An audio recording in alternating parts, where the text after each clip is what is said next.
Hello everyone. एक बार फिर आप सभी का मेरे इस चैनल पे स्वागत है गाइस। आज के इस एक और वीडियो में बेसिकली जो हमारा लास्ट टॉपिक था हमारा जिसके ऊपर हमने वीडियो लेके आए थे उसका नाम था torque on a current carrying coil in a uniform magnetic field. तो उसी के टॉपिक के बाद हम एक और टॉपिक लेकर आए छोटा सा जिसका नाम है मूविंग कॉइल गैल्वेनोमीटर, जो कि बोर्ड के पॉइंट ऑफ व्यू से बहुत ही इंपॉर्टेंट रहने वाला है। तो भाई इस टॉपिक को डिटेल में समझ लेना है, देख लेना, ठीक है। तो चलो फिर आज के इस वीडियो को हम स्टार्ट करने वाले हैं। तो पहले हम समझते हैं एक छोटी सी चीज जिसका नाम है गैल्वेनोमीटर। अब गैल्वेनोमीटर क्या होता है सर, चलो मैं बता देता हूँ थोड़ा सा। बेसिकली एक ऐसा डिवाइस होता है जो कि करंट सेंसिटिव डिवाइस होता है, जैसा कि मैंने यहाँ पे डेफिनेशन में भी लिखा है। क्या लिखा है? अ galvanometer is a sensitive device. Basically current sensitive device भी बोल सकते हैं, लेकिन ऐसा बोलना सही लग रहा है। Galvanometer is a sensitive device which is used to measure a small amount of current in a circuit. तो कहने का मतलब ये कि जब भी बहुत ही छोटा अमाउंट का करंट, मेरा मतलब कि मिली एम्पेयर का करंट किसी भी सर्किट में आएगा तो वो उसको बेसिकली कैलकुलेट कर पाएगा। देखो आने के लिए तो एम्पेयर का भी आ सकता है, लेकिन वो क्या करेगा, एम्पेयर वाले करंट को कैलकुलेट नहीं कर पाएगा, क्योंकि वो बहुत ही छोटे छोटे मिली एम्पेयर्स के करंट को ही कैलकुलेट कर सकता है। तो इसी वजह से मैंने यहाँ पे बोला कि गैल्वेनोमीटर क्या होता है, एक सेंसिटिव डिवाइस होता है जो कि सिर्फ और सिर्फ स्मॉल अमाउंट ऑफ करंट को ही मेजर कर सकता है सर्किट के अंदर। तो ये तो रही बात गैल्वेनोमीटर की। तो अब समझते हैं हम ये वाला डायग्राम कि भाई ये क्या है। ये है मूविंग कॉइल गैल्वेनोमीटर का कंस्ट्रक्शन। तो मैं चलो बता देता हूँ आपको थोड़ा बहुत कि क्या क्या है, किस तरीके से। देखो हम क्या करते हैं कि जो दो मैग्नेट्स लेते हैं कॉनकेव शेप की, जैसे मैंने यहाँ पे लिखा है दो कॉनकेव शेप्स की डिफरेंट पोल्स के हम मैग्नेट लेते हैं जिसके बीच में यूनिफॉर्म मैग्नेटिक फील्ड प्रोड्यूस होगा, सिंपल। और जो ये वाला पार्ट है बीच में आपका, ये जो बीच में आप देख सकते हो इस सिलेंड्रिकल पीस के अंदर जो मैंने ये रखा है, रेक्टेंगुलर सॉफ्ट आयरन कोर बोलते हैं उसको, जैसे मैंने यहाँ पे नाम से लिखा है। एक तरह से रेक्टेंगुलर सॉफ्ट आयरन कोर होता है जिसकी बहुत सारी टर्न्स से मिलके कुछ अंदर इसको हम रख देते हैं इस सिलेंडर का पीस के अंदर। और जो इस सिलेंडर का पीस है आपका, जो मैंने मैग्नेट्स के बीच में रखा है, इसको हम कॉपर वायर से बाइंड कर देते हैं जिससे इसकी मैग्नेटिक इंटेंसिटी इंक्रीज हो जाती है ना। तो अब देखो आप समझने वाली बात है क्या क्या है इसमें मेन। और जो ये वाला पार्ट है इसका जिसमें हमने ऊपर पे से अटैच किया है, ये हेयर स्प्रिंग है। और ये स्प्रिंग और स्प्रिंग को हमने स्टैंड से लटका दिया जिससे कि क्या है, फ्रीली रोटेट कर सकता है, ठीक है। तो ये इसी के इससे यहाँ से पार्ट निकलता हुआ आ रहा है जिससे रोटेट करेगा इसके एक्सिस के अराउंड, ठीक है, सिंपल। और जो ये वाला पार्ट है आपका ऊपर वाला, ये जो ये है नीडल, जिसमें क्या है कि जब ये जो रोटेट करना बंद कर देगा तभी क्या हमको करंट निकाल के दे देगा। तो उसी करंट को कैलकुलेट करने के लिए स्केल ऊपर हमने लगाया है, ठीक है, सिंपल। मैं लिख देता हूँ नाम, ठीक है। ये छोटा सा दिख रहा है ना, मैं चेक कर लेता हूँ गुरु। हाँ ठीक है दिख रहा है। हाँ तो ये स्केल हो गया, ठीक है, जिसपे हम करंट की वैल्यू को नापते हैं सिंपल तरीके से। अब एक बात बताओ, जब इस कॉइल में आई मीन कि इस रेक्टेंगुलर सॉफ्ट आयरन कोर या सिलिंड्रिकल उसमें जब करंट फ्लो होगा तो इसमें टॉर्क भी प्रोड्यूस होगा, सिंपल सी बात है ना। पिछले लेक्चर में पढ़ा था ना हमने कि किसी भी लूप में जब हम करंट फ्लो कराएंगे और इसमें मैग्नेटिक फील्ड के बीच में रख देंगे, यूनिफॉर्म मैग्नेटिक फील्ड के बीच में, तो एक टाइम बाद क्या होगा कि ये T1 का मतलब है कि इसके अंदर जो मैग्नेटिक फील्ड है वो अंदर की तरफ लगेगी। मतलब कुछ इस तरीके से समझो ना, लाइक दिस, राइट। ये ऐसे रखा है, मतलब सिलेंड्रिकल के अंदर ये एक ऐसा लूप हमने रखा हुआ है, बस ऐसे तरीके से एज्यूम करो इसको, ठीक है। तो मतलब क्या कि ये जब इस ऐसे अंदर मैग्नेटिक फील्ड जाएगी तो ये अंदर की तरफ पुश होने लगेगा, ऐसे ऐसे ऐसे ऐसे ऐसे।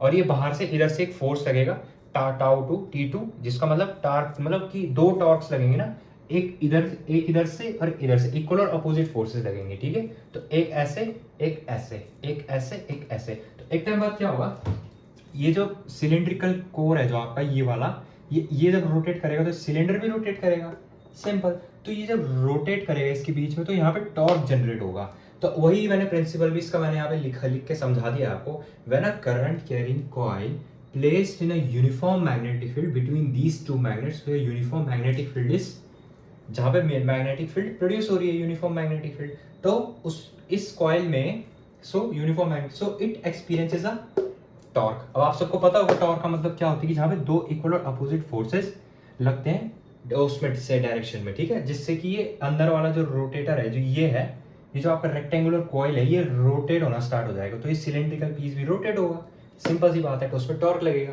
तो एक टाइम बाद क्या होगा, तो हमें पता है कि we know that the torque is equals to your निब्बा साइन थीटा, जहाँ पे थीटा जो है वो 90 डिग्री का हो। क्यों? क्योंकि मैग्नेटिक फील्ड और एरिया के बीच का जो एंगल है वो 90 डिग्री होने वाला है ना। मैग्नेटिक फील्ड ऐसे, एरिया कुछ ऐसे है, 90 डिग्री का एंगल आ जाएगा। तो इस तरीके से मैंने यहाँ पे थीटा 90 दे दिया। तो अब आगे इसकी हम कैलकुलेशन करें, इसको मैं तब समझाऊंगा, ठीक है। आपको ये वाला पार्ट अभी इग्नोर करो, इसको मैं आगे समझाऊंगा, अभी थोड़ी देर में, बस थोड़ी देर रुक जाओ बस, ठीक है। देखो अब थॉर्क आ जाएगा हमारे पास क्या, Ni Ba। अब एक बात बताओ मुझे, देखो एक छोटी सी बात बताओ मुझे, एक सेकंड, इसको इक्वेशन ना मान के मैं एक काम करता हूँ, इसको इक्वेशन मानता हूँ, ठीक है जी, ठीक है। अब एक बात बताओ मुझे, ये सिंपल ऐसा तो है नहीं ना कि ये ही सिंगल चीज रोटेट कर रही है, इसको हमने किस चीज से अटैच किया है, इस स्प्रिंग से, तो ये स्प्रिंग भी घूम रही है इसके साथ साथ, समझ रहे हो कि इससे अटैच करा है ना हमने इस तरीके से, तो ये स्प्रिंग भी रोटेट करेगा।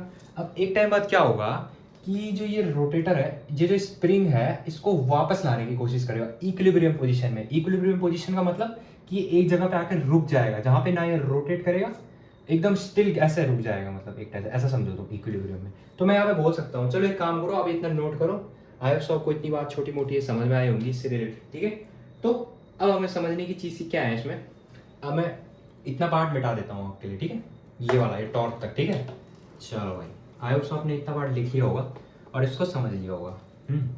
अब देखो यार, अब क्या समझना है इसमें, अब समझने वाली बात ये है कि चलो सर रोटेट तो ये हो गया, करंट की वजह से इसमें दो अपोजिट इक्वल फोर्सेस लगे जिससे ये रोटेट हो गया, चलो ठीक है सर, यहाँ तक तो समझ आ रही है बात। तो अब जो ये रोटेट हो रहा है, जो स्प्रिंग है, इसको वापस लाने की कोशिश करेगा। तो मेरा मतलब कहने का ये कि जो रिस्टोरिंग फोर्स होगा भाई स्प्रिंग का, restoring force of this spring is directly proportional to your deflection.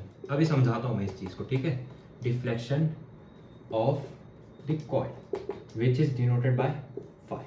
अब एक बात समझो यार, मुझे एक बात बताओ, जितना ज्यादा ये घूमा हुआ होगा उतना ज्यादा इस स्प्रिंग को रिटर्न करने में ज्यादा फोर्स लगानी पड़ेगी, है ना। Am I getting this point?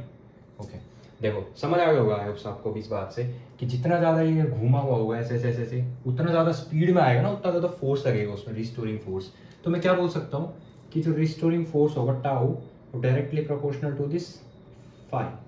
Simple tau है, ठीक है, एक तरह से टाउ ही समझो, मतलब एक तरह से रिस्टोरिंग रोटेटिंग फोर्स लगा रहा है ना, कि जिससे अपनी इक्विलिब्रियम पोजीशन में आ जाए दोबारा से, है ना, इस वजह से। तो अब इस प्रोपोर्शनैलिटी को हटाने के लिए अब हम एक नया सिंबल आएंगे जिसका नाम है के फाई।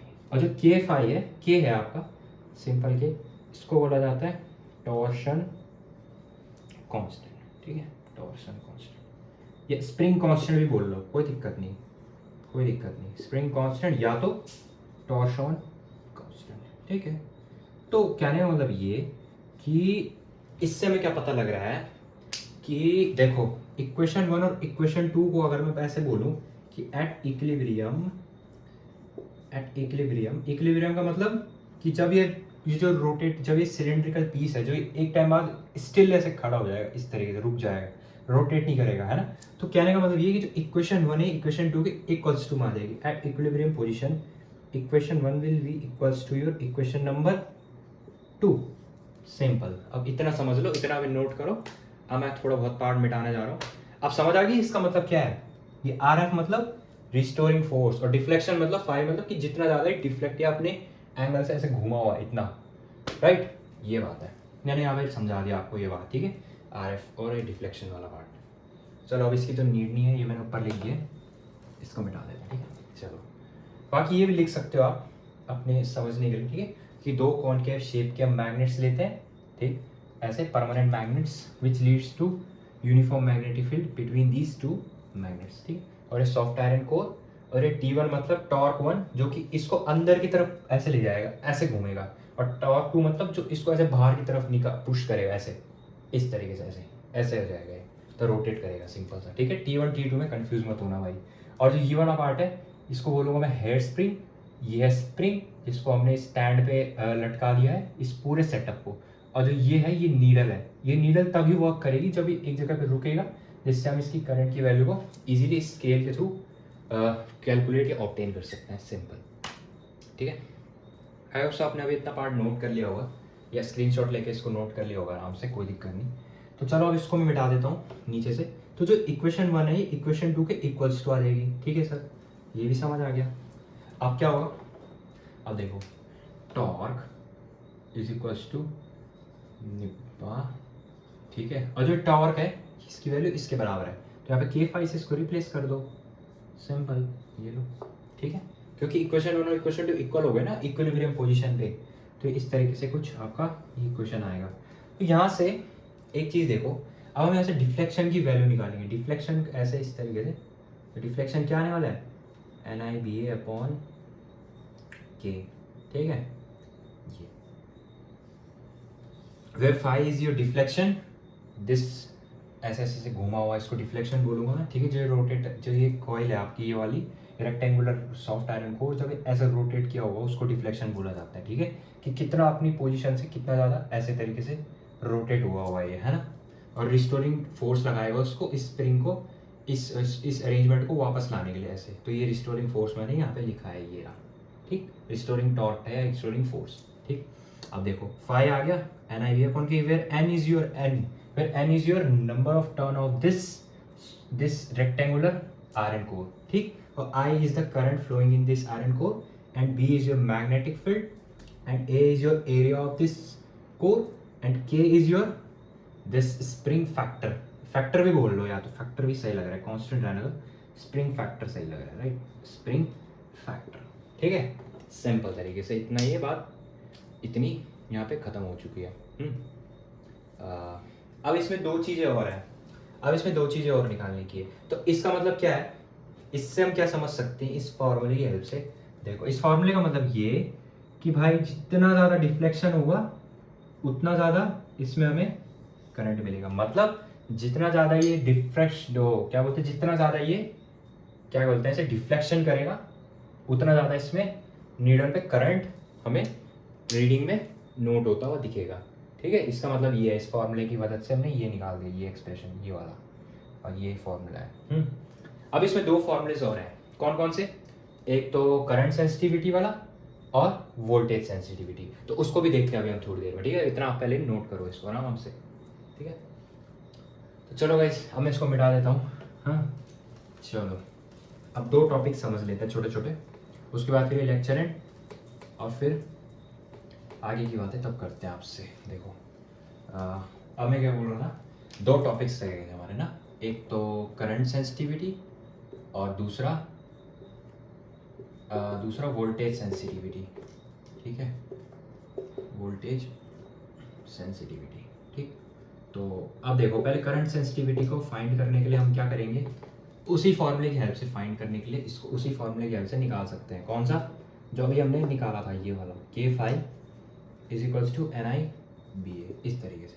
तो सिंपल ये K को उधर भेज दो। देखो मैं बताता हूँ कैसे तरीके से फॉर्मूला आएगा इसका, पहले इतना लिखो ये, ठीक है, ये।